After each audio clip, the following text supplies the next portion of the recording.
it's the pricing.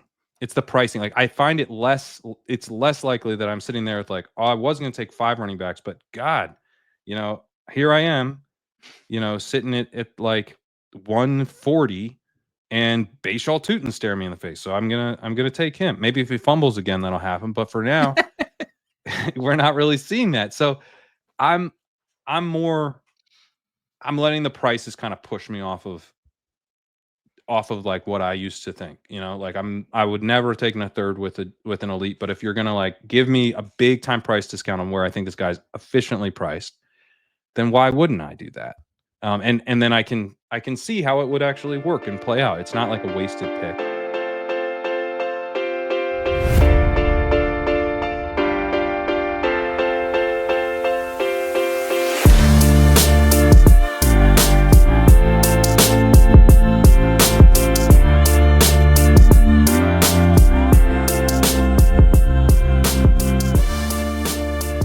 All right, Pat, we're back. One little mini hiatus. It's been a chaotic start to the summer. I got sick. You got sick.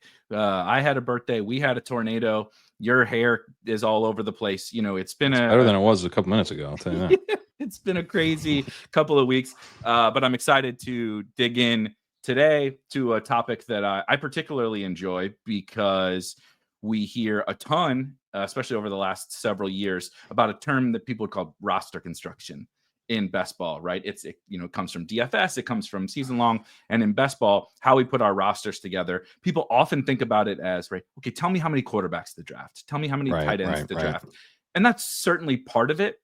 But what I like to think about it as, and we did a similar thing last year, is applying that kind of principle, right? How many running backs to draft, how many wide receivers to draft, but to this year's current market.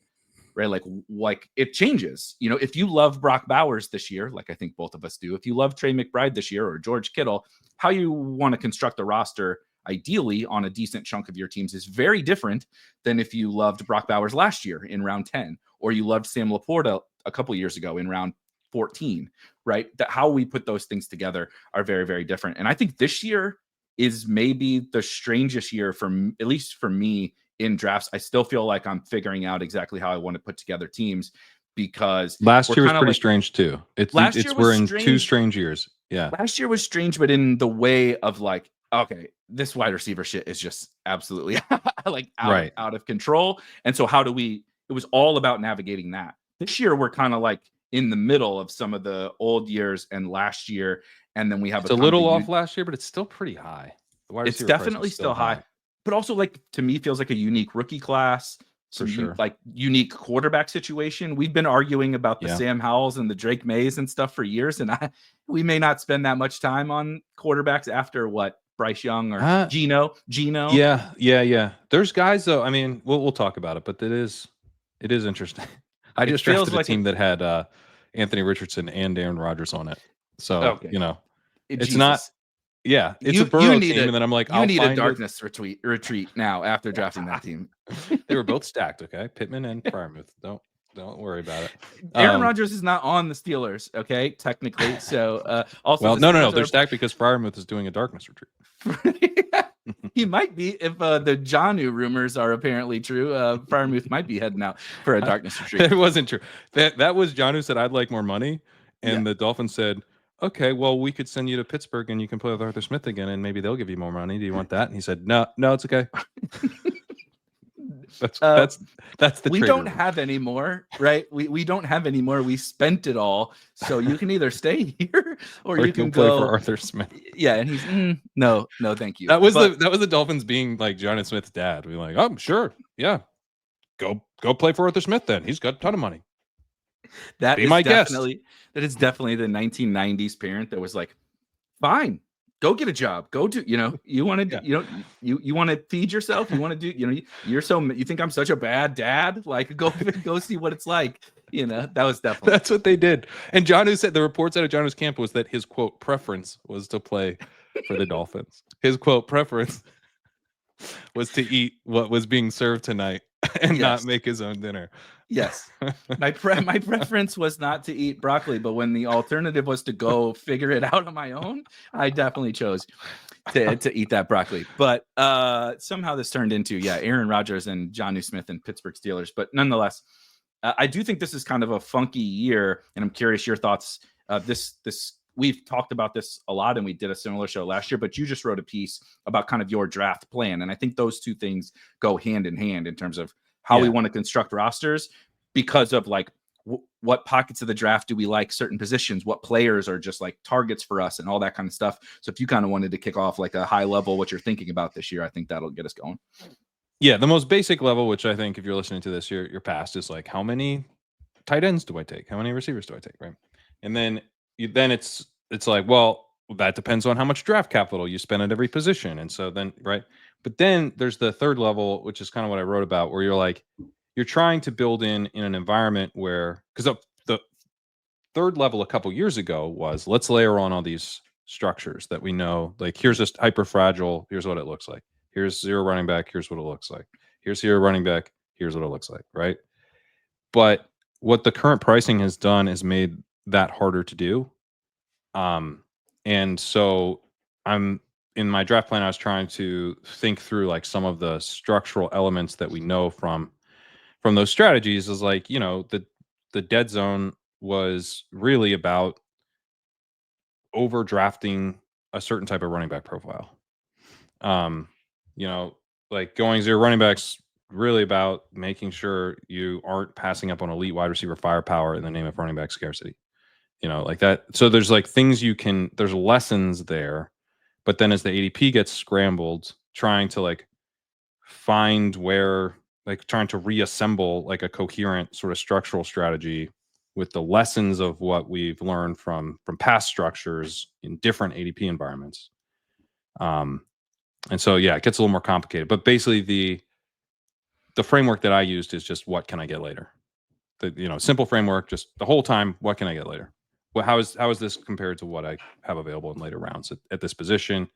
How am I going to be able to structure this team by building in, my knowledge of the available player pool later, and the types of profiles that offers. So, that's something where, like, in some cases, I think the running backs are a little bit undervalued. In some cases, I think maybe they seem undervalued, but I'm not sold that they're undervalued, and that's why I'd rather just bet on the receiver upside.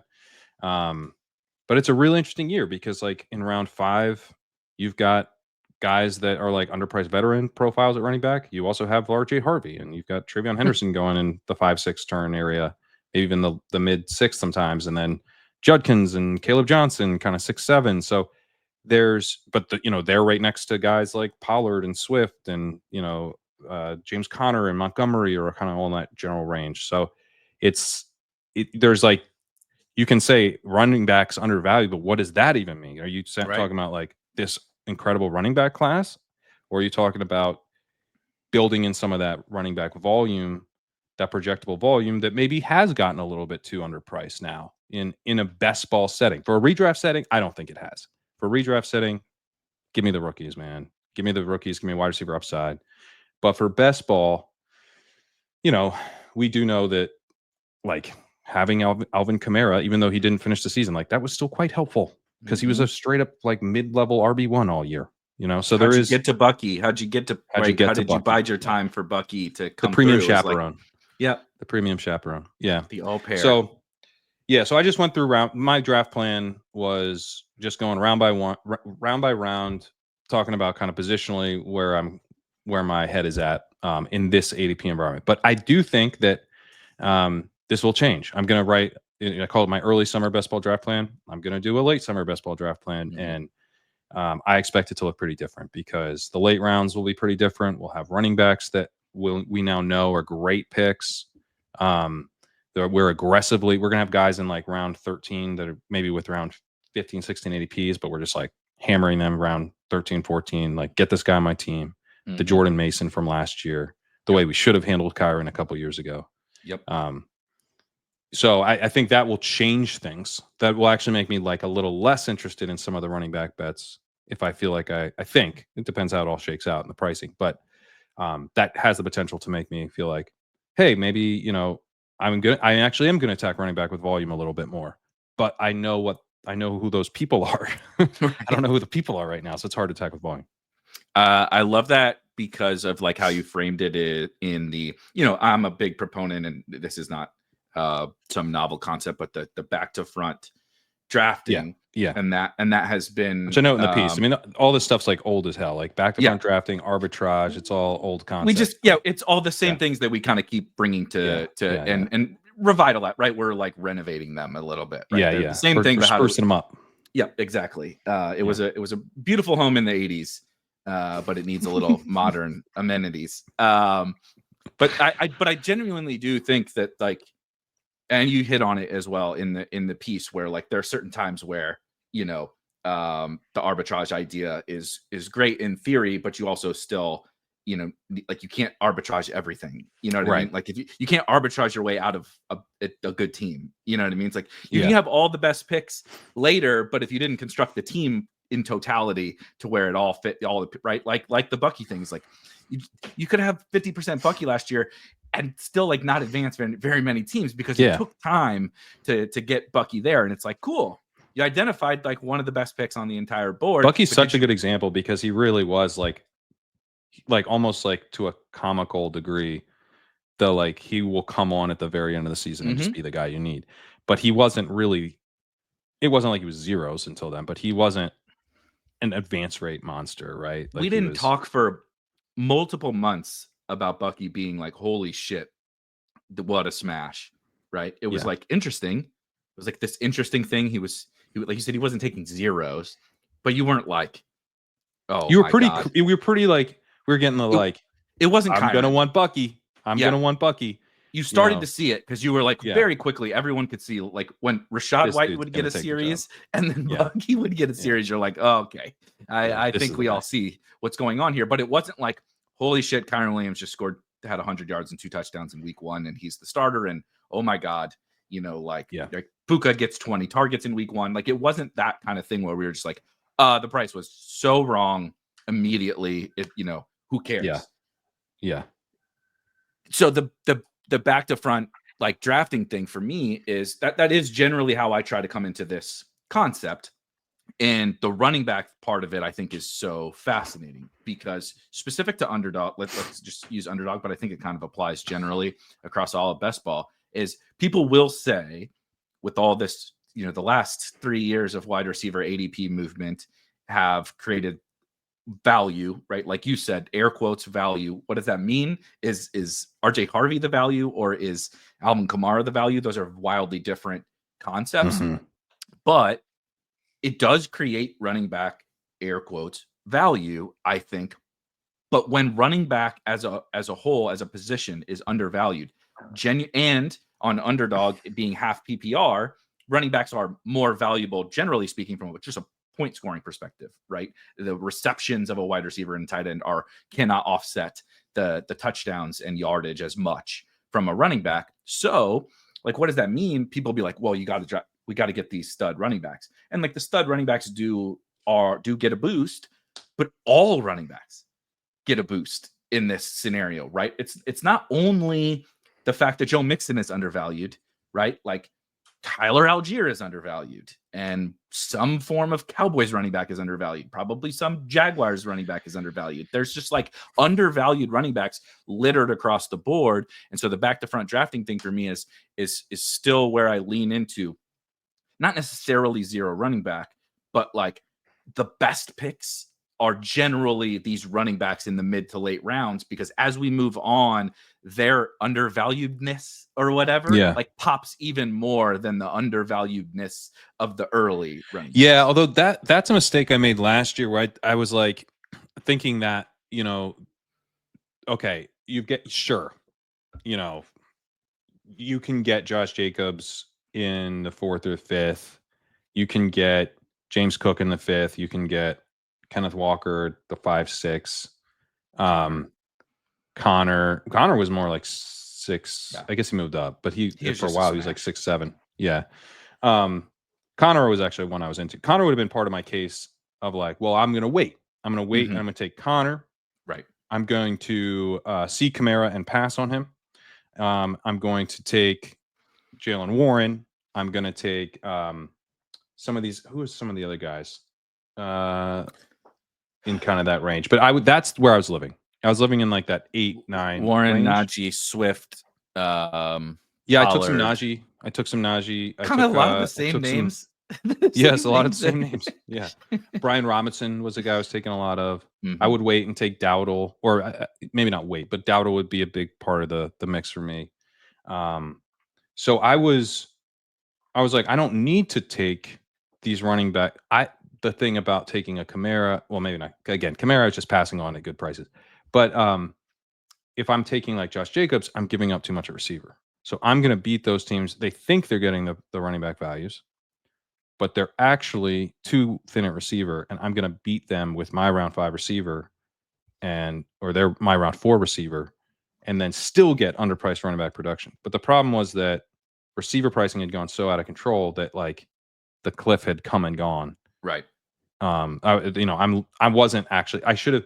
The thing that I'm trying to think more about this year is who can score like an RB1, who can actually produce, who's going to be like in the dailies, going to be among the top, like when there's bye weeks, right? Who's like the 104, like that's a dude who maybe I don't want to arbitrage as much. Again, if that guy costs like the 208, okay, Right. I'd probably rather take a receiver. But if he only costs like a 5th round pick, why do I need to arbitrage that? Yeah. And Kamara's another guy. He's the grossest click, but he's a good pick in the 6th. He's a good pick in the 6th, I think. I hate saying it. I like him a little more, as everyone does, right? This is like saying you like him on DraftKings. You like James White more on a PPR site, like no fucking shit, like obviously.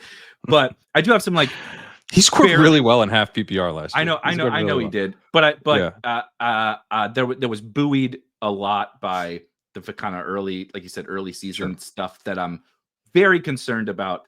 The replication with Tyler Shuck back there, and I, as much as we hate Derek Carr, like there's a certain level of competence. Yeah, there's a certain level, and they're like the same age basically. So there's a certain level of competence that they're the same with the. I mean, Tyler Shuck, one just medically retired.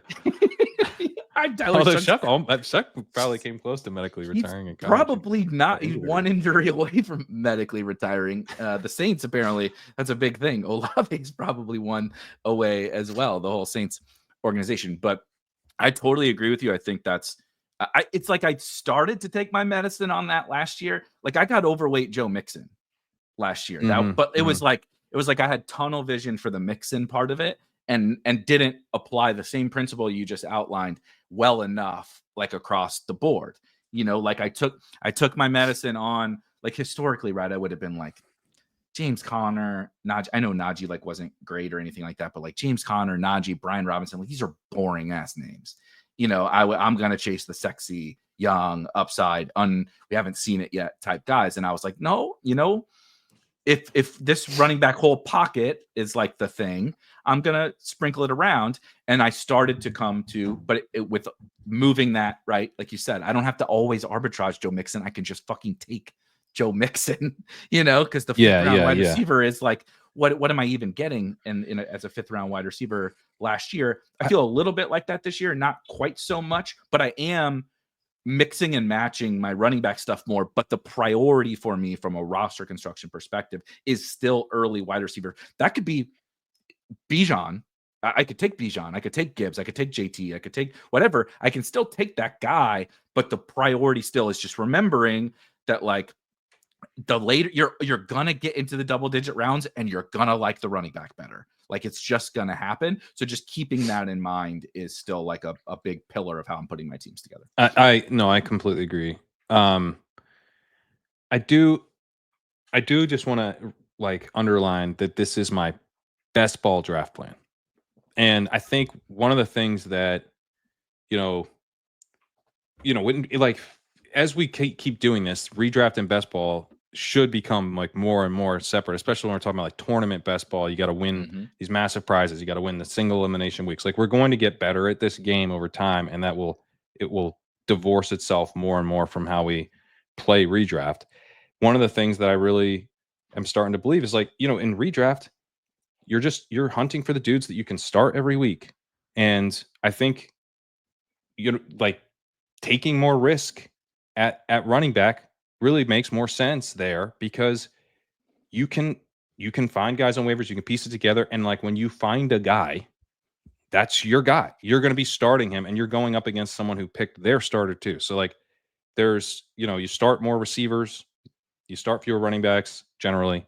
And so like you basically you take the risk, you take your lumps, you find your dude, you get him in, you get into the playoffs, and now you've got just an insane starting lineup because you have that firepower at receiver that no one can match, and you've managed to figure it out at running back. That doesn't have to be zero running back, it can be any kind of number of things, but generally kind of taking on more risk at running back I think makes sense.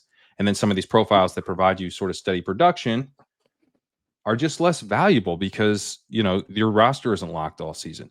The thing for me is like, would you say, sorry to cut you off, just like while my brain thinking about what you're saying is like the fewer redraft roster spots I have to even like consider who I'm starting, like the fewer the better, right? It's like I don't care who Brian Thomas is playing. I don't care who CeeDee Lamb is playing. I don't care who Drake London is playing, right? And then, right, a couple years, like I didn't care who Bucky was playing last year. It took a while to figure out to get Bucky into that thing. Maybe you picked up Kyron off waivers right after week 1, or you picked up Chuba off waivers, or you drafted Chuba late, right? But like once it's learned, it's like, I don't know, I am debating my last flex spot on FFPC. Right. The rest is just locked in, whereas we don't have that concern in best ball. And you do have the project, like we started actually the funny thing is we didn't start Tajay Spears in the week that he went off in a main, but we were like debating, like, do we start Spears?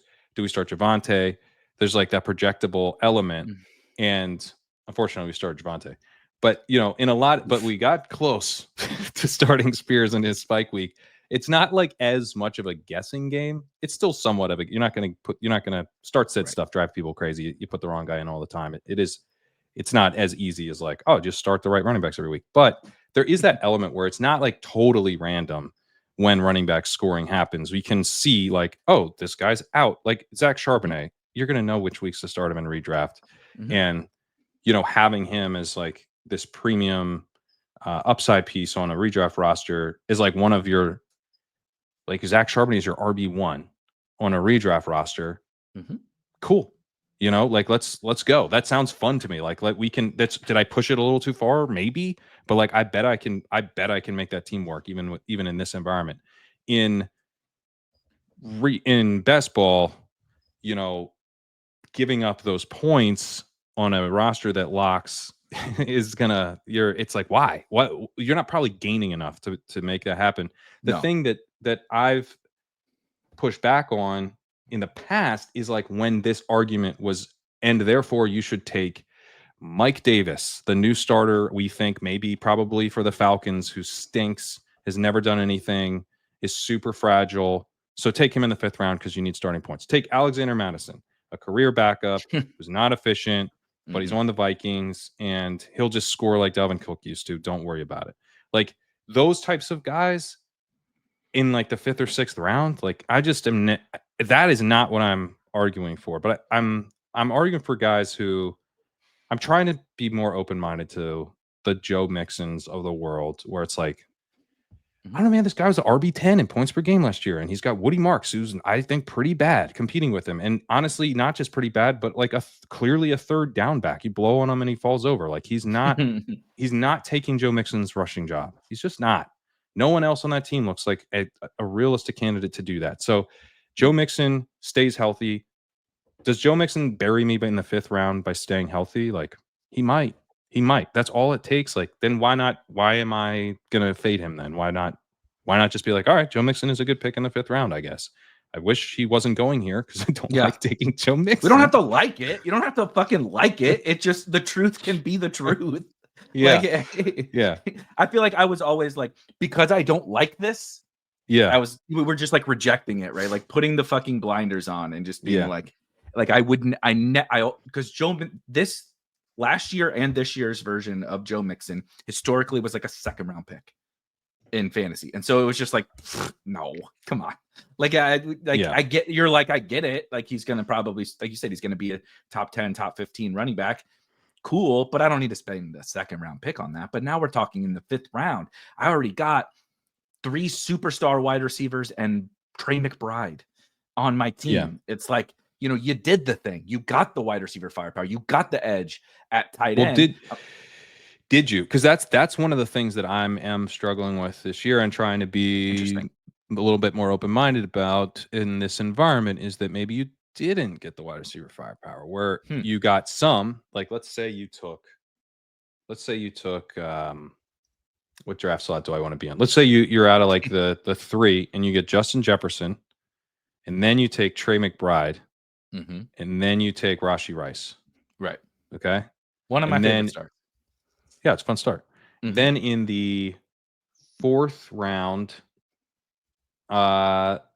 let's just reach and take Mixon, okay, just to illustrate the point. And then you take Jalen Hurts in the 5th round, just because he shouldn't be there. Shouldn't be there. Pretty sweet. But now you've got elite tight end, elite quarterback, 1 running back, 2 receivers through 5. In round 6 in the past, I think I'd have been like, I have to take a receiver here. But I don't know that I like have to. I think I want 1 receiver in the next 2 picks probably, but what if like Travion Henderson falls to me there? Can I do it? Can I take him? Like the reason that I think maybe I can is because I can get a receiver in the 7th that's okay. I can get like a Shakir or something, or whoever else. That's not that different from who I would have taken in the 6th probably. I can get in the 8th, I can get a Burden, or I could get maybe even the 9th, I could get a Pittman who's a starting receiver. I could, there's lots of dudes who you're like, I don't think these guys are that different from who's available in round 6, actually. So why do I have to take them? Why can't I just take the running back? That's kind of where I'm starting to get to with this, that like, I would prefer to have 3 wide receivers through 5, which has been kind of like one of the big golden rules. But it's because I like three straight receiver starts a lot. Yeah. Like I really like 3 X receiver starts quite a bit. But I also like the elite tight ends, and I'm fine going like receiver, tight end, receiver. That's cool too. But the pricing has changed enough to where I'm starting to wonder about like, what a 2 receivers through 6 rounds? Like, what about those types of builds? Is that okay in this pricing? You're putting stress on the roster, and I think you're gonna have to draft aggressively at receiver at some point. But I think it might be okay. So it's funny you say that, because I was gonna devil's advocate myself because of one specific thing that applies to this year that did not apply to last year, where I felt so comfortable, and it did lead me astray a little bit, kind of, but I also think it was generally right, is that pocket we talked about from David Montgomery. So let's get after the Mixon, Ken Walker range or whatever, from David Montgomery down to like Chase Brown, who I know he rose up a lot, but was originally like in the 120s, right? You could call it Dowdle too, if you wanted to, whatever. That was another guy who we did take, which was nice last year. It was like, I mean, there were a lot of good picks in that. Like David Montgomery was good. James Conner was good. Yeah. Like there were actually a lot. That pocket was good. It was just good. You were right. It just the way that the combination. We were right to target. We weren't right to target it exclusively. Yeah, exactly. Yeah. To just keep hitting our head again, into the wall. Of that is Saquon Barkley and Derrick Henry. That didn't go so well. But it was because Justin Jefferson didn't quite get to where he wanted to. Tyreek Hill was a disaster, right? It was like Marvin Harrison was a disaster. Drake London was just whatever. It was it wasn't that we were wrong about that pocket. It was the combination of Saquon is burying those early wide receivers, right? Gibbs is burying, especially in the playoffs, those early wide receivers. JT's burying those guys. It was if you didn't have Jamar Chase, like you were really swimming upstream against the running backs. Your running backs were fine. It was just that you weren't beating them at wide receiver. That's right. Last year. This year, I don't feel like that about that pocket. And so your point about like that pulling that up a little bit and being more flexible about the wide receiver firepower thing, I do really love. I know I'm bouncing around a little bit, but there's what I would call the truly elite wide receivers, wherever the hell you want to draw that line. Everybody's going to have a different one, right? Is it Mike Evans? I adjusted the rankings in the. I completely agree. It like once we get to Worthy or T-Mac or DJ Moore or something, I'm like, I think it happens even earlier. Yeah, but like there's somewhat, right? We can draw the line wherever we want, but there's a cliff kind of that after that, I'm like to your point, like, do I have to take the wider? Like that feels like finally learning the lesson that we didn't maybe learn last year, where it was like we just like, no, we have to take the wide receiver. And it's like, yeah, but this wide receiver kind of stinks, right? Take like you got good wide receivers, Isn't that right? bad? You took Malik Neighbors and Lab McConkey, right? Like you got some good wide receivers. You can take some more later. You don't have to take, Travis Hunter, who might play fucking corner. We don't got to do that thing again. But there's just a weirdness of kind of like the third to fourth round, some drop off. And then you combine it with that pocket that last year had all these hits, right? Just like, and I'm not trying to like, I do like I love Travion Henderson. Like we don't got to get into that. Tony Pollard's one of my highest draft, but like, I know Swift, like, again, I'm not trying to make this a player take thing, but like Aaron Jones, Pacheco, B-Rob at a much heftier price now. Those are the guys I'm not as into. Right. Because those feel more like the RB2s. Like exactly. Brian Robinson, what's Brian Robinson's going to be an RB1 for me? Like never, ever. Yeah. So that's where more like Brian Robinson as he moves up. Brian Robinson's actually one of the biggest fades we've got in the ranks now. And I was into Robinson last year, but he's up to 89 now in underdog ADP. And right, you get him like a 110 last year. Now he's in the 80s. Yeah, and Pacheco's right next to him. I think it's because look at this range. It's like the Giants. We just like dropped these guys in because we did kind of price up the slightly more known. I don't mean price up relative to last year. I just mean it's like, okay, Mixon, Harvey, Chuba, Walker, Kamara, Henderson, Connor. We're like, that's the range where we're like, yeah, like there's the upside rookies. There's these like guys I feel really good about, right? Like Chuba and Mixon and Kamara are going to come out of the gate swinging. Cool. Like, got it. But then you get into a little bit dicier rookies, right? Judkins, Caleb Johnson. Cool. I like them too. I like Tony Pollard. But now we're into the vets that are like, I don't know what to do here, but we can't just like not have a running back for 3 rounds. So we just put some guys in there. Mm-hmm. Feels like this new weird dead zone where, to your point, now, like I if I just drafted like I would always draft, right? Draft a bunch of receivers, maybe take an elite tight end, maybe take an elite quarterback. I don't have a running back by round 7 or 8. It's like now, like Aaron Jones, Brian Robinson, like the fucking Giants running backs, the Cam Scadaboo, and like I like them fine, like in a vacuum. But like Cam Scadaboo, Tyrone Tracy, I mean, I love Jordan Mason, but Jalen Warren, Najee Harris, like this is not the same thing as last year where there was like, I don't know, man. I know Warren is there again, but we've learned new information. It's like I don't have any name there that I'm just like I love like a collection of these guys. I could build a whole running back room out of this group. So it changes the dynamic for me like wildly. Last year, that running back range was arguably the biggest reason why I drafted the way that I did. Because I'm like, I don't know exactly who it's going to be, but there's a bunch of names here that are going to pop. And they did, right? Connor, Chase Brown, whatever, Brian Robinson. This year, I'm like, I don't know, man. Like I get to the 80s at running back and I'm like, why don't I just wait? Right. That is the part where the back to front. And I'm like, when I get to the 80s of running back, why wouldn't I just take a Jags guy at pick 130? Right. Why don't I just take Tootin at pick 125? Or why don't I take a handcuff like Algier? Why don't I take whatever later? So that kind of informs my like, maybe I do take maybe wide receivers in this pocket or quarterback in this pocket, because I kind of don't like the tight ends either. It's like this is like a really sweet quarterback range, and I think you are as well. We're really far ahead on like this quarterback range: Purdy, May, Nix, Herbert, whatever. Big time. Let's take the quarterbacks here. Why the fuck do I have to take Aaron Jones? Like, just take the quarterbacks here, or a wide receiver, right? Take Golden or Trey Harris or whoever, right? Take your wide receivers here, which then informs like, okay, maybe we should take Mixon. Maybe we should take, a running back that we would not have historically taken because of the concerns about it. It's kind of this push-pull of like rounds 3 to 8 actually kind of define how you put your teams together.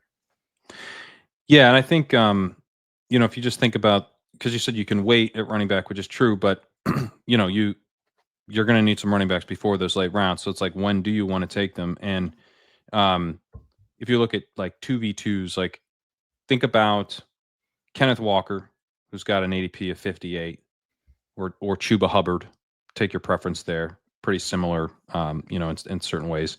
56.8 ADP for him. So you take one of those two running backs in the late 5th, or you could take Jalen Waddle, right? You could take, Chris Olave.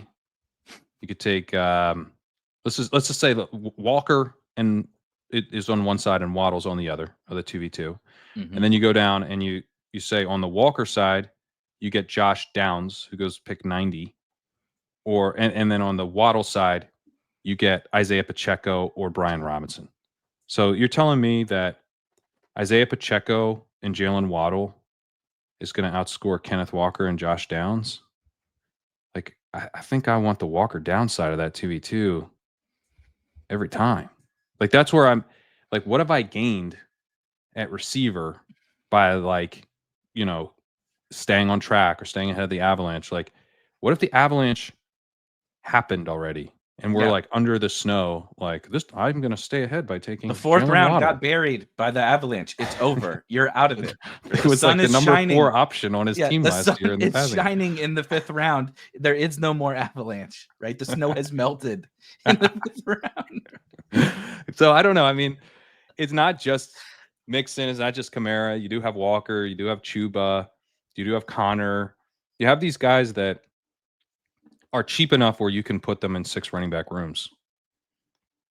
So you're still doing 0 running back stuff. You're still putting together rooms that utilize those early season points and then, build towards the back half of the season. Maybe we're playing running back on the flex a little bit more than we used to, which I think is another thing that like is kind of a little icky. Like, well, we should be able to play receiver in the flex because receiver's underpriced and we can, well, what if receivers are underpriced? Right. Then maybe we go to running back, start playing running back a little bit more in the flex. And, that's tricky because running back is, you're dealing with these more fragile production-based profiles, but this year we have these rookies too. So like, I just drafted a team that had, it had Travion Henderson. I got Travion Henderson to fall all the way back to me at the end of the 5th. Then I took Judkins. So my top 2 it's a 0 running back team: Travion Henderson, Judkins. But I ended up going. I ended up taking like a Ramondre and then someone else kind of gross. There's actually Warren. Apologies to my buddy Jalen Warren, but like you're not like oh man, I'm so stacked right now.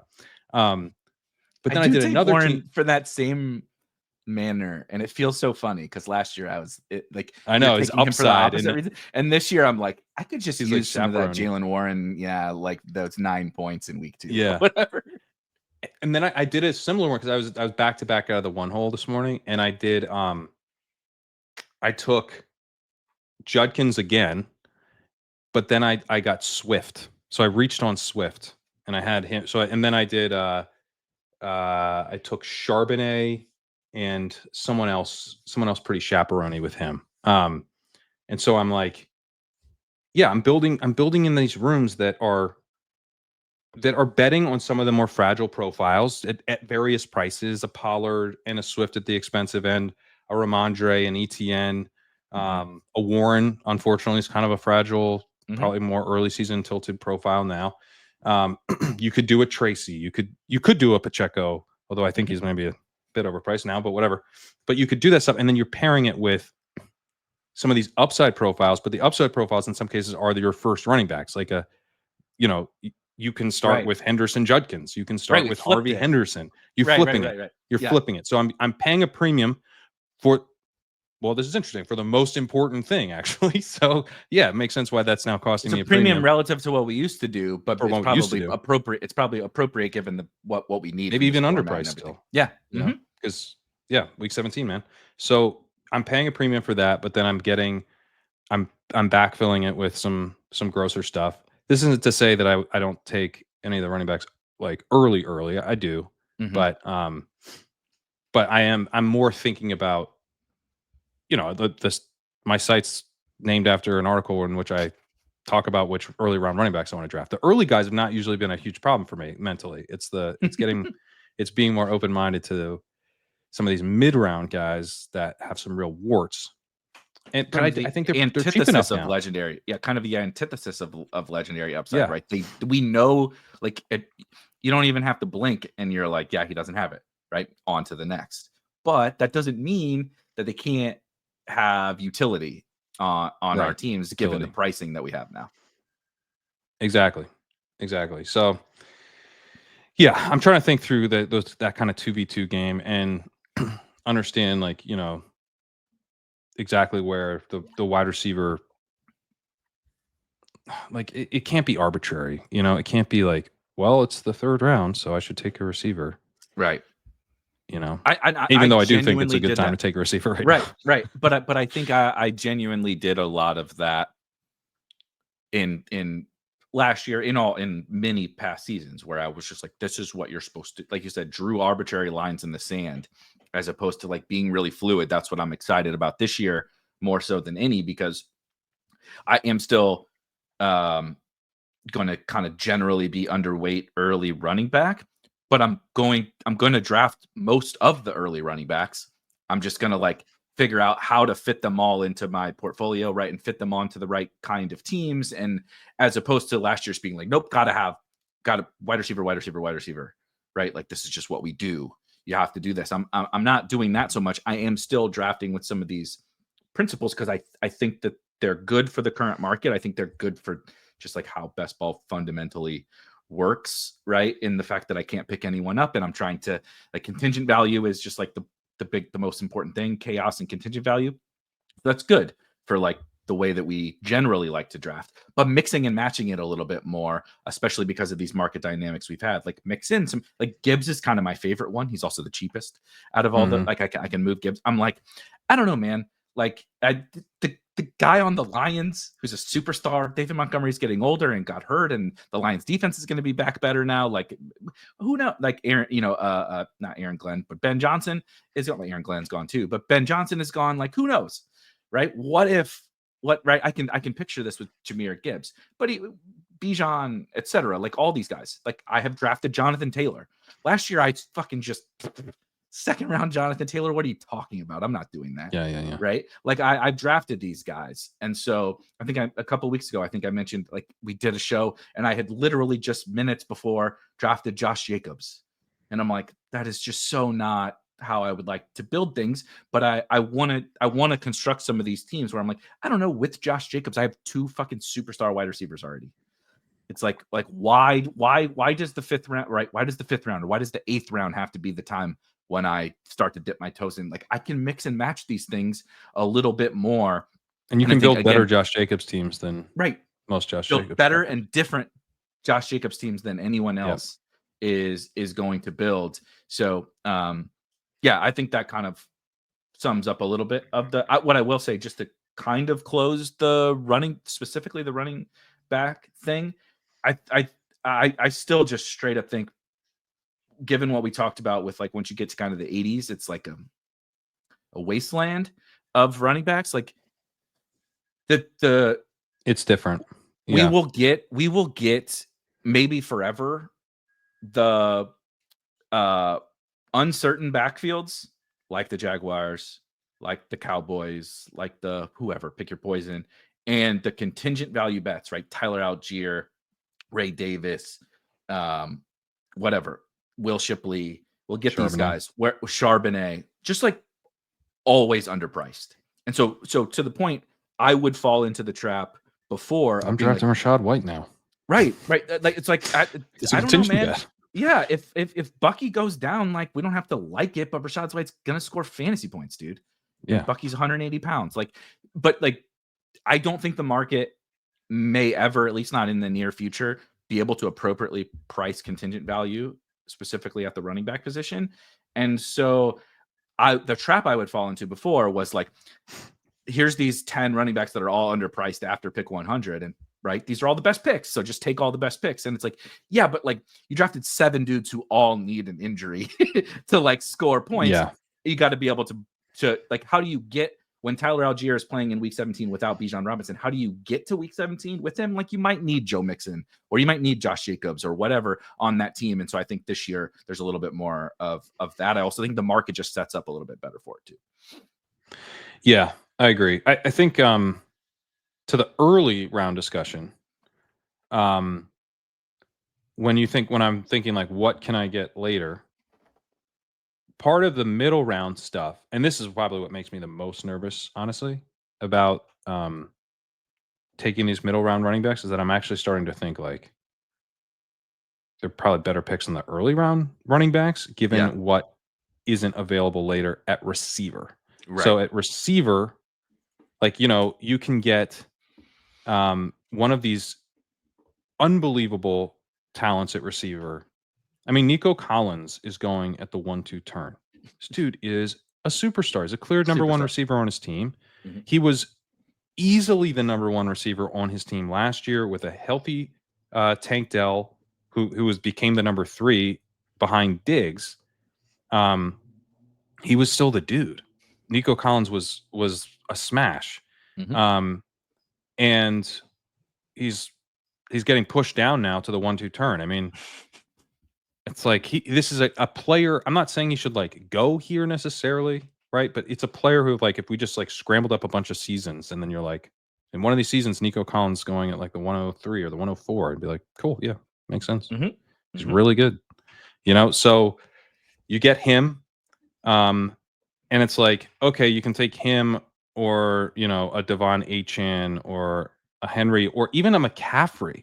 I'm like, man, I don't know. Like, I know McCaffrey's tricky because the ceiling's so high. If he's McCaffrey, it could be like, well, McCaffrey should have been the 101. So it's a little different. But like a Genty, I love Genty. Love Genty. Was hammering Genty in the pre-best ball stuff because I thought he was going to be a mid-first round type of guy in a ton of outcomes because the Bears would have scooped him probably if the Raiders didn't take him. Mm-hmm. And we'd be drafting him even higher.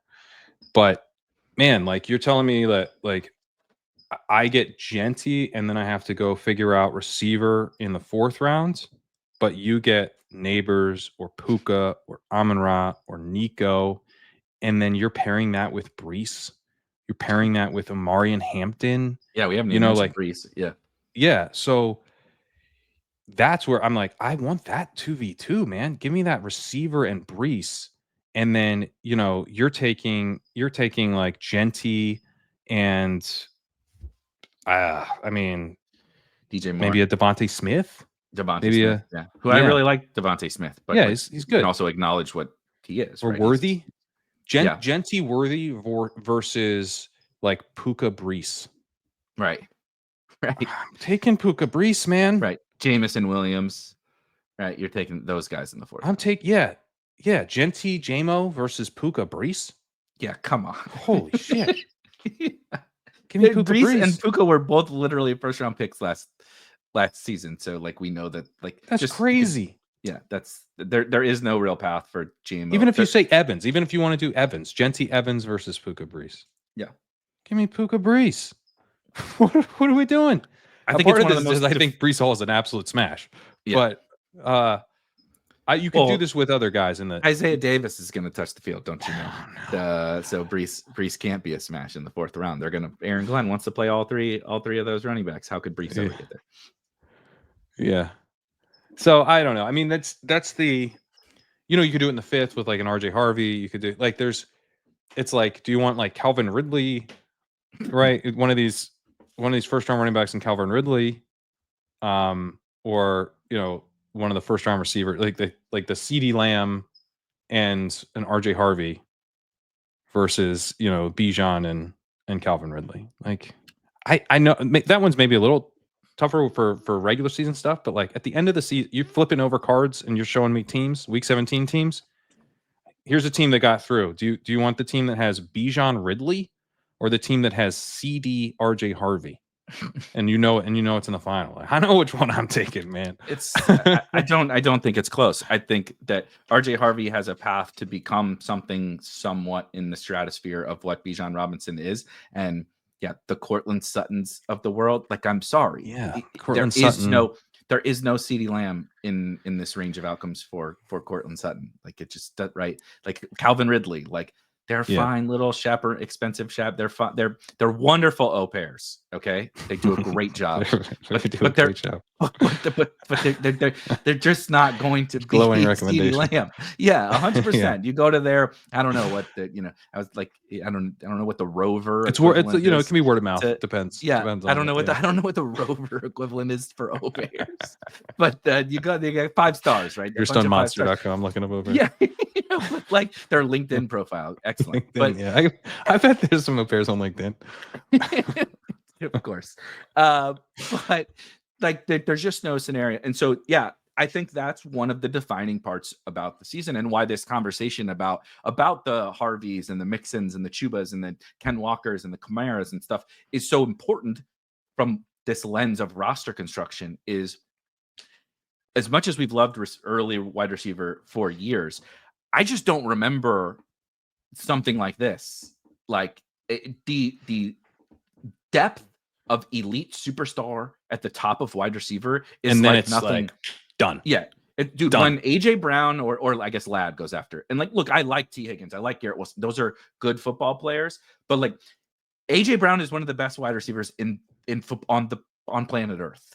And I can get him with a guy who's better than him in the first round, right? Like I can get like this insane combination, or Brock Bowers might be the greatest the greatest receiving tight end of all time. Trey McBride is on a somewhat similar path of being this dominant receiving tight end like we've never seen since Travis Kelce. It's like I can get those guys with CeeDee Lamb, with Justin Jefferson, with Puka Nacua, by the way, led the NFL in yards per route run last year. Puka Nacua on the Rams. Like Puka Nacua, like literally, like there are how do you have any trouble believing at the end of the 2025 season that Puka Nacua is he is viewed as the best wide receiver in the league? And it's not really discussion. He has 9 touchdowns in 2 seasons. If he scored touchdowns at all over the course of the last 2 seasons, we would be like, yeah, why isn't Puka going in the top 3 again? Like, why? Yeah. Puka's the 101. Yeah. 2026, Puka could be the 101. Of course he could. CD could be the 101. Of course. Jefferson, obviously. Chase is the 101. These dudes are like, to me, that's like such a tier. And then there's like a little bit of a tier break to like Neighbors, Amon-Ra, Nico. Neighbors could potentially maybe even be in his own tier because he does have that upside to be seen as like that clear-cut best receiver in the league. If the Giants are not a stone disaster, Neighbors can but it's just we all suspect that the Giants will be a disaster. Totally. Then I think you have a bit of a tier break after Collins to Thomas. It's like kind of a mini tier break, but I think Thomas is in his own tier. Yeah, because then I think there's a little bit of a tier break to London, Brown, McConkey, and honestly, I think Rashee Rice might be in that tier. I'm with you. And then I think there's a tier break, and then it's probably the name of that tier is T. Higgins, and then it's like, and then it's like, all right, man, like here's some guys who are probably the wide receiver 12, talented volume hogs, kind of, right? Like Garrett Wilson, Terry McLaurin, aging Tyreek Hill, JSN, Devontae Adams, Mike Evans. It's like Tyreek's a little different because he could be much higher, but he's a bit much lower. So there's like a risk, last kind year of binary thing happening. He's the price is wrong, right? The price is wrong, but we don't know which way. He's a Happy Gilmore. The price is wrong, bitch. But it's just we don't know, right? Is should he be the 105 or should he go at pick 80? Like I have no idea. But like Devontae Adams, like there's Devontae Adams. Let's like we're doing weekly ranks, like just putting myself doing weekly ranks. Like Devontae Adams, wide receiver 16, right? You know, I just but feel but pretty regularly. You're just like, cool, he's on my team. I'm happy about it. Glad I have Like him. I'm getting this disc. I'm getting that Devontae. Like Devontae's never going to be, you know, a top 5 wide receiver in fantasy. But like I don't know, he's on the Rams, and if he's still Devontae Adams like he has been for the last several years, like that seems good, right? Like give me 25% of the Rams targets. Cool. Like, and by the way, I think he's a totally fine pick. Like I'm not saying he's a fade. I'm just saying but he's not Brian Thomas. It's not anywhere near. Like you have these guys at the top where you're like, it's deep. There's like a deep group of dudes who you're like, this guy could be the number 1 receiver. But then it's pretty quick. It's pretty clear when that ends. Last year we got to like AJ Brown at like, and no offense, I mean AJ Brown is a real life absolute superstar. Something truly catastrophic would have to happen to the Eagles for him to be the wide receiver 1 overall, and he was going at like 107 last year. Now Brian Thomas is going 13th, going in the 2nd round of drafts, and like if Liam Cohen is the truth, it's a little harder to see, but it could be. You have to squint. But I mean, if the Jags defense still stinks, which I think it does, and if Liam Cohen is as good as we think Liam Cohen is, like, I don't know, why can't he? Why can't he have the I was listening 170 target season? To a Jags beat writer talk about him, and he was I think it's Jonathan Shipley, because Jordan Shipley was a John Shipley. Mm-hmm. John Shipley, yeah, okay. So Jonathan Shipley was talking about the way the new coaching staff was looking at the way Thomas had been deployed previously, and they were like pleased with. They were like, I like that they put him in the slot some. I like that it wasn't just deep threat stuff. Like Brian Thomas can do everything, and he showed that he can do that last year, and they were planning to build on that usage. So that's like where you go, you know, if Brian Thomas is playing a mix of the Chris Godwin and Mike Evans roles in the Liam Cohen offense, he could be the wide receiver 1. Like he's not the best receiver in the league, but he could be the wide receiver 1 in fantasy. I think that's realistic. It's a little bit more of a stretch, but that's to me where I think he's kind of in his own tier. Like I just don't think Drake London could be the wide receiver 1. I don't really think AJ Brown could be the wide receiver 1. Mm-hmm. Maybe McConkey, but like probably they're not gonna pass enough. You know, even if he's got just an insane targets per route run or something, he probably won't get anywhere near enough routes. So you're like already to this tier by the 2nd round where you're like, it's over. But the first tier lasted damn near to the end of the first. So I'm like, I don't know. Like, give me one of those guys. Why do I have to not take one of the guys who, you know, in the first round I have an almost equal chance of having wide receiver 1 as the 101? Right. Why don't I do that? That sounds like a good idea. For 13 picks, you have a chance of getting the wide receiver 1. And if you pick at the end of the first round, you might have 2 cracks of getting the wide receiver 1. That is my biggest struggle. Like, and I want to be over it. Normally there's like, I can draw a line where I'm like, as much as I love wide receivers, this guy that's going in the first, I'm like, not that excited about him. Right. This year, I'm like you said, it's definitely through Ladd actually for me, but like specifically through Brian Thomas, I'm like, I don't know, man. Like, how do I get overweight all of these guys? And there's one way, and there's one way. It's take away some of the running back exposure, right? And so what that leads to is this whole like roster construction idea. So what's the trickle down effect? Okay, we talked about the like 4th, you know, like Brees, Hampton, Chuba, Ken, right? We talked about like the running back range there. The other thing is again in that the later running back pocket is where I get to quarterback, where I'm just like, look, I mean, I do have a bunch of Jalen Hurts because, like you said, he kind of he's so underpriced. Yeah, he keeps falling to the 5th round, and crazy. I'm like, I don't have to have AJ Brown or Devontae Smith to take him, but I do like both of those guys, so I take them fairly frequently. I got roasted in the moment a couple weeks ago I was just doing a solo draft stream, and I took Terry. I don't even really like Terry, but he kind of fell, whatever. So I got some exposure to Terry, and then Jaden Daniels was there in the 4th round, and people were like, "Oh my god, I can't believe you passed on Jaden Daniels." I took Devontae Smith because I was like, you know, Jalen Hurts has been falling a lot here, and I would rather have Devontae Hurts on this team than Daniels and Ridley, right, or whatever. And so I did it, and Hurts falls all the way back, and the people are like, oh, they're straight roasting me, like, I can't believe who would ever not take Jaden Daniels there. And I'm like, you know, just wait, just give it 3 minutes, I'll be back on the clock, and Jalen Hurts will be here, right? And he was, and then they're like, oh, okay, hand up, you were right, or whatever.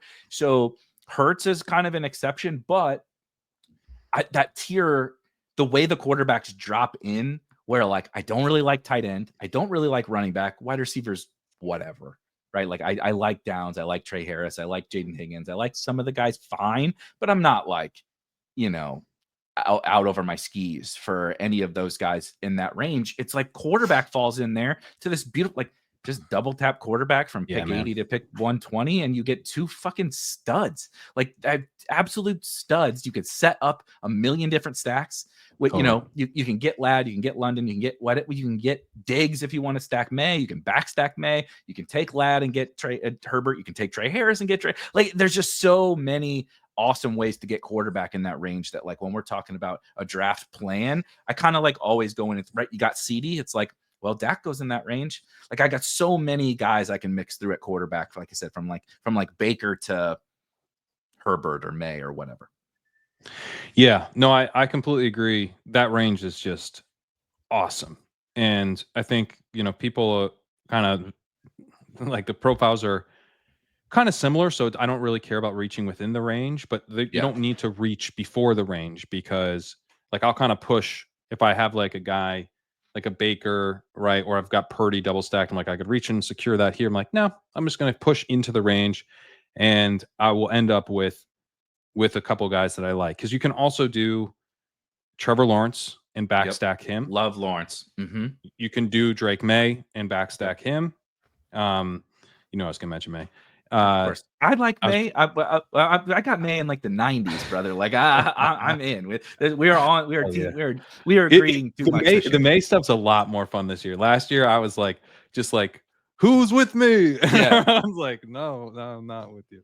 You're like, I'm trying to think of what there's like Disney or video, like cartoons or whatever. Yeah, where like one of the minions or something, goes up and like does this, and they're all like, no, that was you. This year we're all here together. We're all slapping it up on the Drake Man, especially when Stephon Diggs is out being absolute peak fucking Stephon Diggs. Like this guy is out there, not just a guy you want dating your sister. I think that take's been validated.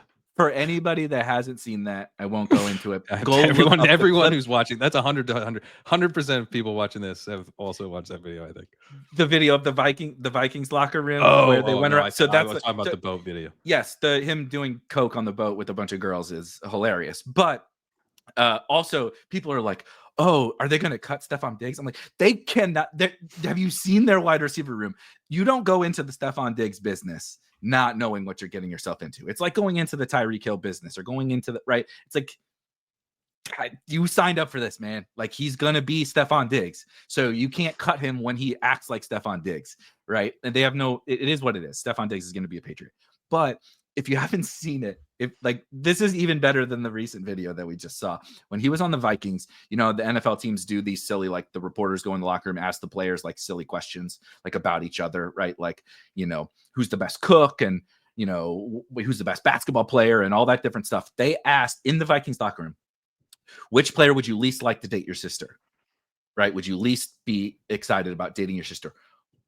Every single player, normally they have to think about it, right? They're like, who's the best basketball player? So-and-so. Every single player snap called Diggs on that question. Straight up, Diggs. Every guy, Diggs. They so much so that the reporter went to Stephon Diggs and was like, every guy said you for this question. And he was like, I'm a nice guy. He like acted offended. He's like, what the fuck? What do you mean? And then he was like, but I get it. He's like, I get it. I've always found Stephon Diggs kind of charming, to be honest.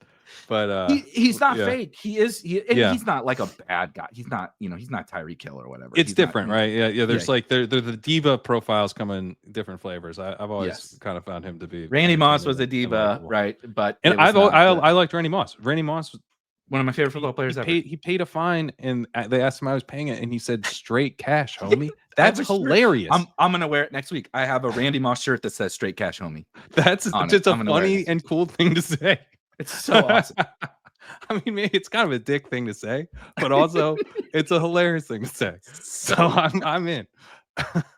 It's that dick. It's the brand of like of a dick thing to say that has enough like because they're finding him. He's like, this is stupid. It's all he's kind of commenting on the legitimacy without saying it. I enjoy it immensely. So good. But anyway, the side Diggs rant, because Stephon Diggs is just a caricature of an NFL wide receiver. But even like beyond this range, again, like from our roster construction theme, why it's so hard for me to like take quarterbacks when there's like a priority, either running back, wide receiver, or tight end in those first 4 rounds or something, is like, even if we push this, like, look, Geno Smith's not going to be a top 5 quarterback, I don't think. But like, I don't know, man, in the 160s, Geno on this Raiders team with Bowers and Myers and Genty, and I'm like, that seems too cheap, right? Like you said, Trevor Lawrence. I take Bryce Young. Like I take all these guys in the 130s, 40s, 140s, 150s. It's like there's just so many good quarterback options at such good prices, and I'm so flexible in my draft. When I'm putting together my teams, I'm like, I took T-Mac, I took Diggs, I took Trey Harris. It's like, I took Juwan Jennings. Like, who fucking cares what quarterback? I'm going to get multiple of these guys. They're going to be stacked, and I'm going to probably get them at good prices. So I don't need to do Jaden Daniels. Like, who doesn't like Jaden Daniels? But like, why do I need to spend the premium like at too much? Right? I'm not saying full fade Jaden Daniels, but why do I need to spend the premium very often when there's just like a 20 like genuinely like 15 to 20 quarterbacks I like at cheap prices? That's how I kind of was thinking about it, but as I was thinking through like what can I get later and all that, and trying to figure out like the value of these elites, relative to what's available later. Like you do have a Justin Fields, who could potentially give you a little bit of that profile. You do actually have Anthony Richardson, who probably won't be playing the week you need it, but is that profile when he plays. You have Drake May, who's not like a true dual threat, but will give you some on the ground. Bo Nix, somewhat similar. Caleb Williams, maybe, but also has some of that breakout profile element in, the improving offense with the new weapons and all that. I still think Lawrence has some of that in him. Maybe I'm just being this total optimist. He's more like a Baker type of bet. But like a Baker on steroids from a runner perspective. But like Baker was the QB3 like in like a lot of metrics last year in fantasy. It's like I could. There's also obviously the Liam Cohen parallels, but like I don't know, man. If Liam Cohen is for real and it's BTJ and Hunter and like I think Diami can play. There's definitely upside. I think Dak has a lot of upside. Yeah, Dak has been one of those guys. So there's definitely upside later, but I do think that Daniels, Allen, Lamar, Hurts give you that type of rushing, that kind of consistent access to the spike week is, I guess, what I've. It's not that these other dudes can't spike real high. It's not that like we've seen like with a guy like Joe Burrow where it's just like he goes nuts for an extended stretch. So it's not like the pocket passers are kind of volatile, but they don't necessarily be truly volatile week to week. It's like everything kind of came together for that stretch of a season, and then it's like that's the dude. So I think there's like a Dak and a Lawrence, like those guys can do that. They could be that guy. So there's upside in that sense. But when you think about like just the likelihood that you have the guy, like the predictability of Lamar, Daniels, Hurts, Allen being that guy, and then the predictability week to week that you'll have access to it, not every week, but that there's just like in any given week, a very high likelihood. Like these guys are healthy. They're going to be, all 4 of those guys are going to be in like the top 5-6 receivers, or 5-6 quarterbacks, like almost every week. Like that's how we're going to have it ranked heading into the week. So that's where I do think that those elites are priced pretty reasonably, and they're cheaper on Underdog than on DraftKings. Hurts actually goes like even cheaper on DraftKings for some reason. It's insane. He's a smash there, but in the 50s. Yeah, in the 50s. You can get Allen like and Lamar like much cheaper on Underdog than they're going on DraftKings. And I've come around to those. I'm trying to get more of those guys because I think that one, they, like I said, have access to that ceiling on a more consistent basis. And then 2, I don't know that, like you talk about Geno and stuff, like I maybe could take a third quarterback with an elite. Like I'm starting to wonder if I can do that as well, because of no one builds like that. First of all, like no one builds like that. And we had Jaden Daniels last year. He got hurt against Carolina, so he only put up 5 points in that week. He had, I think he must have gotten hurt because he had 2 attempts. Pittsburgh, he only scores 8 points. He has 13 points against the Eagles. And then back in week 2, and I know he was a rookie in the second game, but he only scored 13 points. So you actually do have floor games from these guys. It's just that like the most likely outcome and the high end outcomes are sick. So covering a week 15 dud with a third quarterback or covering a week 16 dud with a third quarterback is maybe more viable than we've been thinking, because we're thinking like, I don't need that guy, but it's like, what if you do, and you're one of the only Jaden Daniels teams to get through, or like what Hurts a couple years ago was like the nuts, and then he got hurt and missed week 16 and 17, but you still have quarterback covered, and every other Hurts team is dead. There's like stuff like that. I'm kind of thinking like part of the reason I haven't been doing the elites is because I'd rather just do the 3 quarterback builds, and there's so many good quarterbacks there. I'm like, what if I just am better at quarterback than most other teams? Probably too good at quarterback for the regular season, but then when we get to the playoffs, I'm like way more robust at quarterback. A lot of like weird stuff can happen at quarterback for me that I'm going to look pretty different than the other teams with this quarterback. And, you talk about like the massive Burrow chalk and everything last year.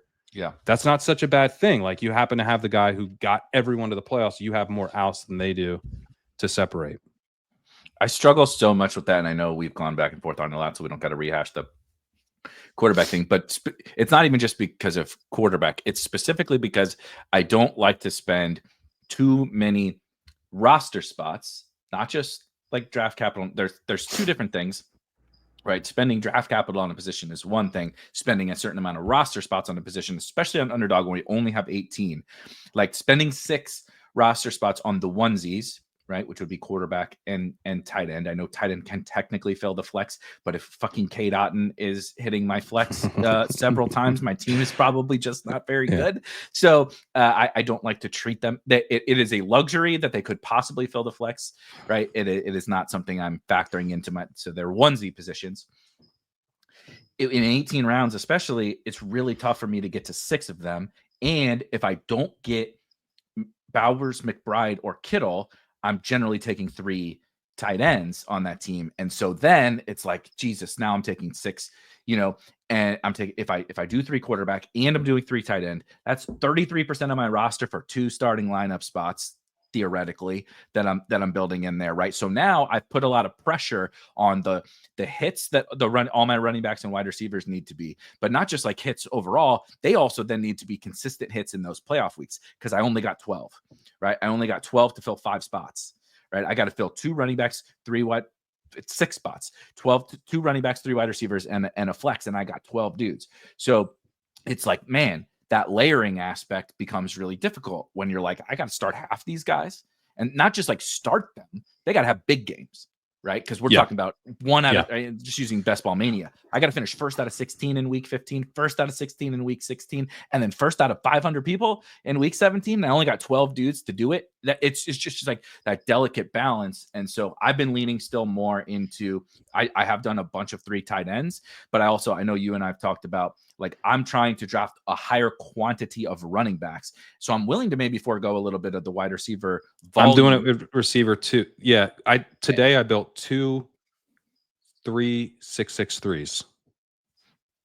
And just I need, like, I have not drafted a team on underdog. I have not drafted a best ball team, period, that does not have at least 6 running backs on any site so far this year. And I'm not saying that that's like a rule or whatever. It's just how my drafts have kind of shaken out, right? I'm literally, after we're done here, I'm doing a robust running back draft for fun to see it on stream. So I'm not going to take 6 on that team. But like in general, like even like I took Jahmyr Gibbs, 6 running back room, right? Because that I want to have the ability to do like what you talked about at quarterback, but at 2 running back spots and also a flex position, to where I'm like, I got 6 or 7 of these dudes. It's like, oh, Gibbs had a bad game. Oh, but Bijan missed that game. So it's like you got Algier, right, popped up for 25 in that week. Or Chuba missed that game. So you got Dowdle, right, that popped in, and I can just like mix and match. And then I get to the finals and I have this stable of running backs that's like, yeah, they are probably going to hit my flex. So I might need 3 of them.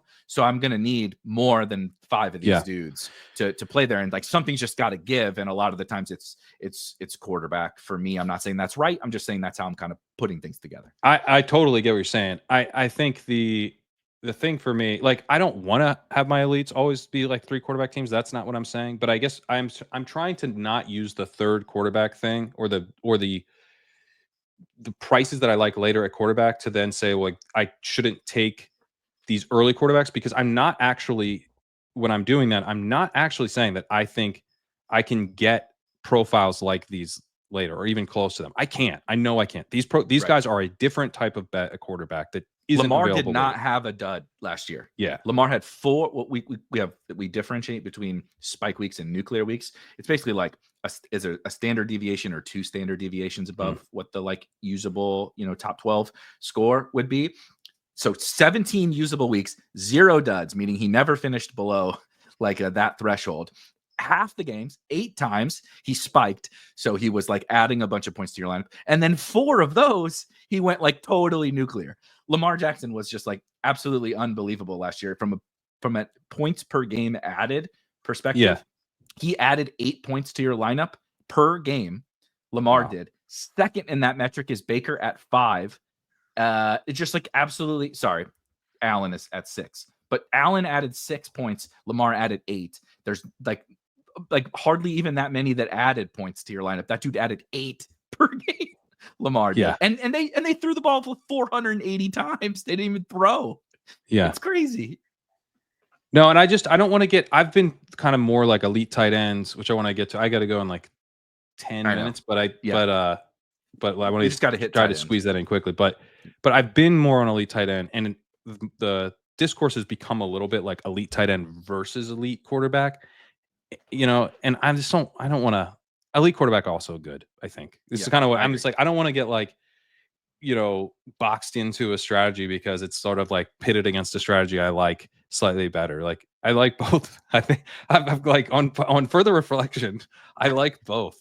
On further reflection, you like Brock Bowers and Lamar Jackson to be on on teams and maybe on the same team as going to this idea of like, I don't necessarily need to like satisfy a 3 and 5 or a 4 and 7 kind of golden rule thing. Like I can, that not that was bad, but the prices have changed. And so but yeah, I mean, if you look at the thing you talk about, like the running back depth, that makes sense. And I think it can happen in any number of ways. Like this stuff's going to be so chaotic. But why did, one of the reasons that I was talking about thinking about the 3rd quarterback a little bit more and how there can be chaos there in the playoff weeks and in the regular season. You can have a guy miss a stretch and, that 3rd quarterback can really help you. The reason I'm starting to think about that more is when I look at where are guys like maybe like 30 picks underpriced. It's quarterback. Yeah. It's quarterback. Like you look at, like, we talk about Trevor Lawrence. Trevor Lawrence goes at 134. I think he should be in the 1 teens. And if you told me that Trevor Lawrence cost me a pick in the 90s, I would take him there.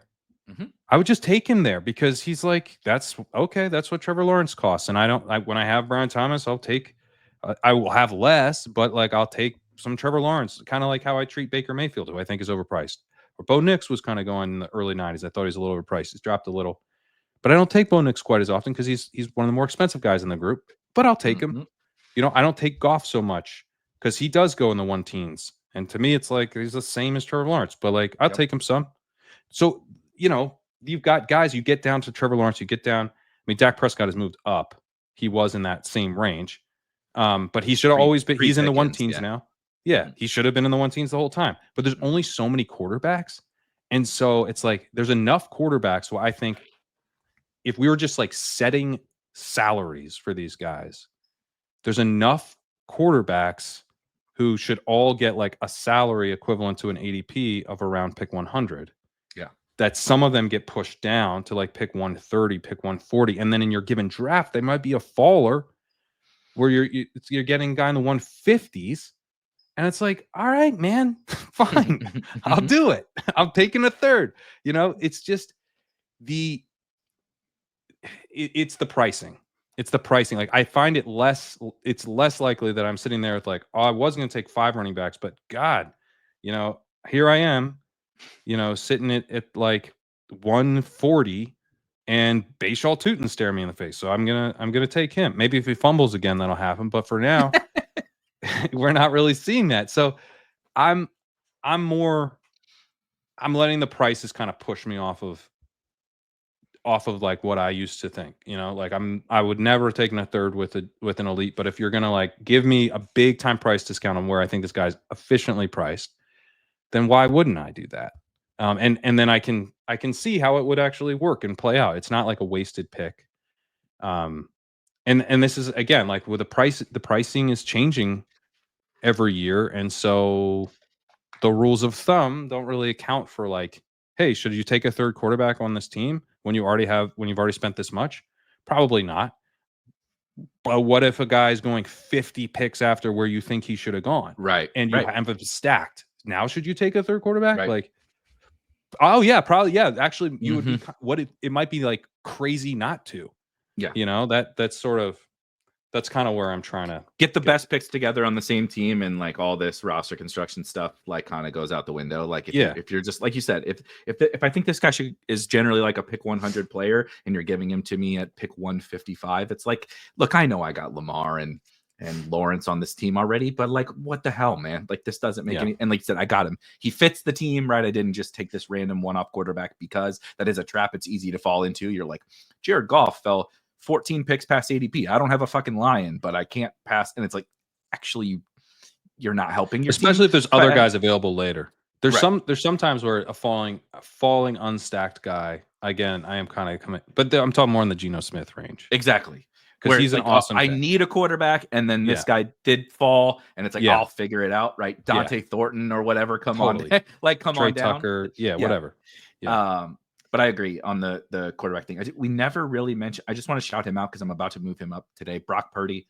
He's a pick that never came up in this discussion. That's also in that range that I think is awesome.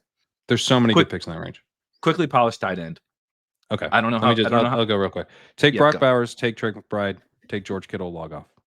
Yeah, I don't see. I have taken a little bit of Sam Laporta because he will fall sometimes, but I'm like behind on everybody until Berg. I like Hawkinson. I do like Hawkinson, but yeah, I'm very lukewarm on TJ Hawkinson.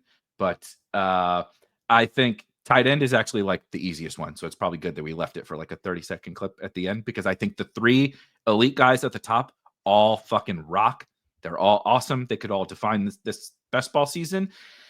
And then it's kind of a bunch of guys that are like, could they pop up for some good games? Yeah, like, it's fine. But then there's a bunch of value, similar to the quarterback thing, where I'm like, I want my elites, right? I want to get my Lamars, just like I want to get my Kittles and I want to get my McBrides. But then I kind of want to play, right? Like we talked about with quarterback. Like, I could do May, I could do Ferguson, I could do Goddard, I could do Likely, who, by the way, is going to be Likely is about to be an all-pro, by the way, if you listen to Harbaugh, right? I could do Gesicki, I could do Ingram when he falls, I could do, Dude, Ingram, I think, doesn't need to fall. I kind of had a thing. I was looking at Ingram the other day. We raised him up. Like, target competitions: Cortland Sutton, Pat Bryant, Devon Vele, Troy Franklin, like Marvin Mims.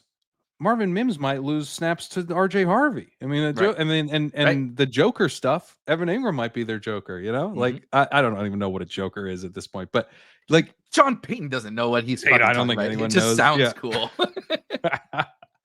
Evan Ingram.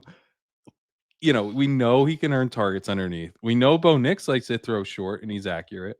We know that Sean Payton tends to utilize the tight end. What we don't know is how many routes Evan Ingram's going to run. Is he the new Jared Cook, or is he a new legit every down starting tight end? And I think I basically had a thing of like, he could be the every down starting tight end on a team that is going to put up a lot of points.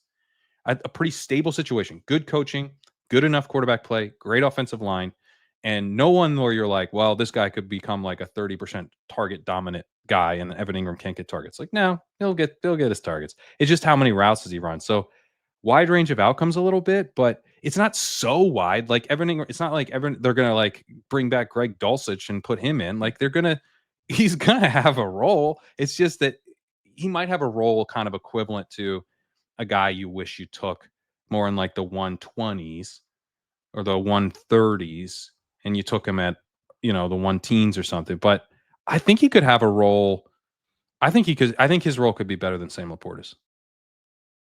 Yeah, I don't think that's crazy. I don't think that's crazy at all. It's also just like a hand in glove fit with Bo Nix, right? This low A dot, like chain mover, check down, yak tight end that is Bo Nix like calling card, right? That's like what he does best is like, completion percentage leader at Oregon, all this, like I'm going to throw accurate balls underneath. And he didn't like really have that guy last year. It's like, why can't that be Evan Ingram? And all of a sudden he's like way too cheap. But again, there's like a lot of these, like it's a kind of a choose your own adventure similar to the quarterback thing. Like I said, tight end, I think, since we do have to go, is like really simple.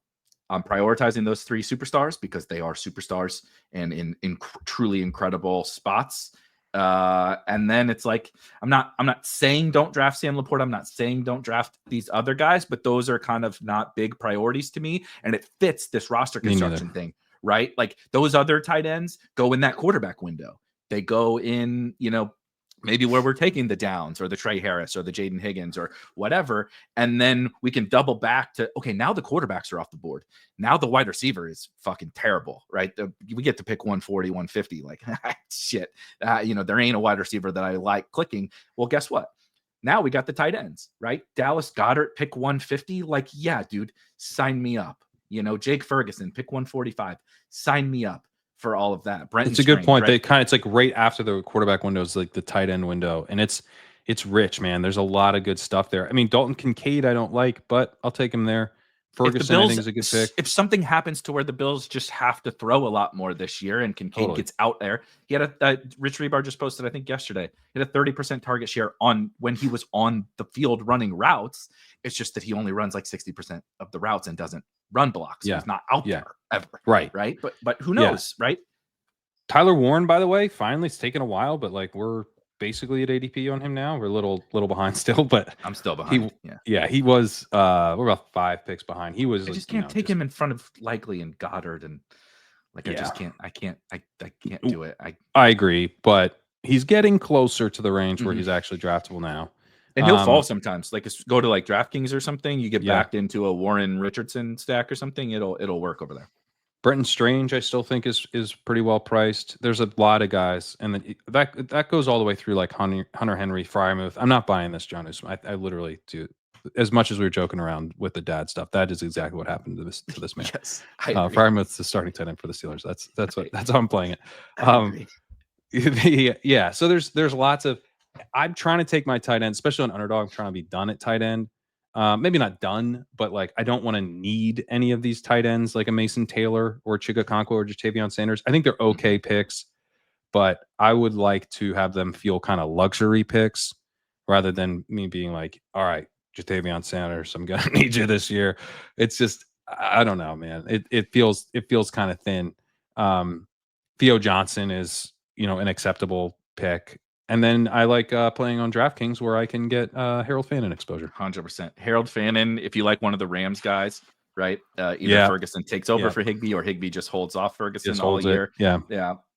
There's a bunch, but that's it. Tight end is beautiful because it is this little right? It is a it's not square peg round hole. It's like it's the Play-Doh that'll fit in anyone. Like however, choose your own adventure at tight end. Whatever you like to do with the other positions, tight end will fit around it. That's the beauty of it this year. Anything you got before we get? Well, I make a pretty impassioned case on Bowers. I made one on chip chasing or ADP. I was gonna say ADP chasing is really where I got going, and I also did a whole thing about Trey McBride not scoring touchdowns and how I actually think in a pretty efficient market that's one of the best and easiest ways we could find upside is this guy who's awesome at earning targets and yards. and didn't happen to score touchdowns for 2 years, maybe he scores touchdowns. Like that's Puka. You know how too, much by the way, at wide receiver. What'd you say? That's Puka too at Yeah. wide Oh, receiver. that- like dude, Yeah. the dude has 9 touchdowns in 2 seasons, and like we're just like, oh yeah, Puka is like he's fine. It's like, what if he scores 15 touchdowns? Like I'm gonna go draft some Puka. Puka McBride, baby, Puka McBride. But yeah, so if you want more details on why I think those guys are such good picks, first of all, I am pro tight end eligibility. I think it's helpful to have. I'm not sure how the discourse got to that being bad, but I'm on the side of it being helpful.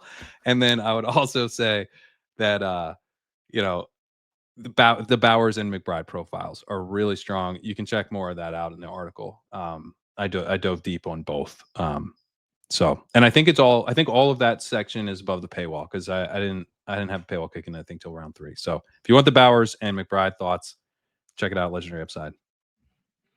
I love it. And while we're doing closing with the tight end, I'm shouting out George Kittle. It's like, oh yeah, we're just gonna endlessly keep George Kittle cheap. And I for the life of me can't figure it out. Like last year, it's like round 7 George Kittle because I guess the Niners aren't going to throw, and then they did throw, and then now Debo's gone and Ayuk tore his ACL, and nobody really wants. Ricky Pearsall's already hurt in camp. Nobody really wants Juwan Jennings. But if you go look at I forget who it did their defensive rankings, have the Niners as the worst defense in the NFL heading into the season. It's like, so they're going to throw.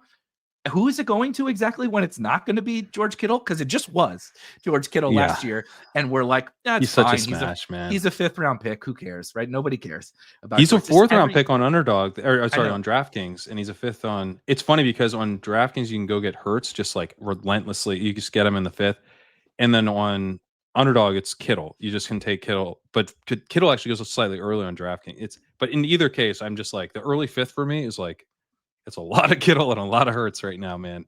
It's beautiful. It's a beautiful thing. It's about to be a beautiful weekend here, Pat. So we're going to segue on out of here and go enjoy some San Diego-esque weather here in St. Louis, 75 and sunny. But we will see everybody next week. Make sure to use code LEGUP over at Spike Week for 40% off. And we'll talk to you guys next time.